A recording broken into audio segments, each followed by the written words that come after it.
I hate the children being taken away. It has looked terrible. Even President Trump said that. But his decision to prosecute every foreigner who crosses the border from Mexico without a visa stands. It's called zero tolerance. That's the reason that a high number of children were in federal custody on their own without parents, something that was rare under prior administrations.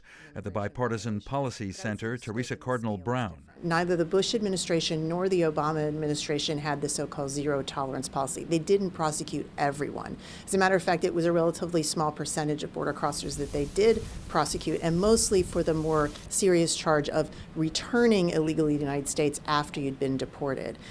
This new policy charges everyone, even a first-time illegal entry offense, which is a misdemeanor. And that's why the scope and scale of this is much larger. That has happened before, maybe with smaller numbers. It is. It's smaller numbers. And I think this decision by the Trump administration, if you will, supercharge that process beyond the capacity of the agencies to handle the numbers.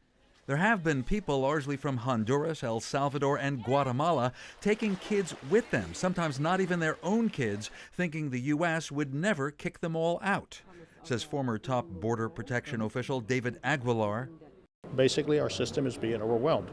The recent actions that were taken by the administration to basically go to a zero tolerance is something that needs to be done for the following reason. That is to take a forcing action to have Congress address the situation. And if the kids are joined by their parents, perhaps as Trump has authorized on military bases?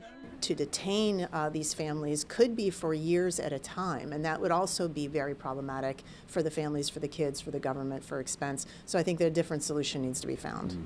Stopping the practice of holding children without their parents is one thing. The question today is, can the House and the Senate agree on wider immigration policies? President Trump demands money for a wall on the Mexican border and other steps to reduce immigration, while perhaps coming up with a new way to be more selective about who can move into the United States. Dan Raviv, I-24 News, Washington.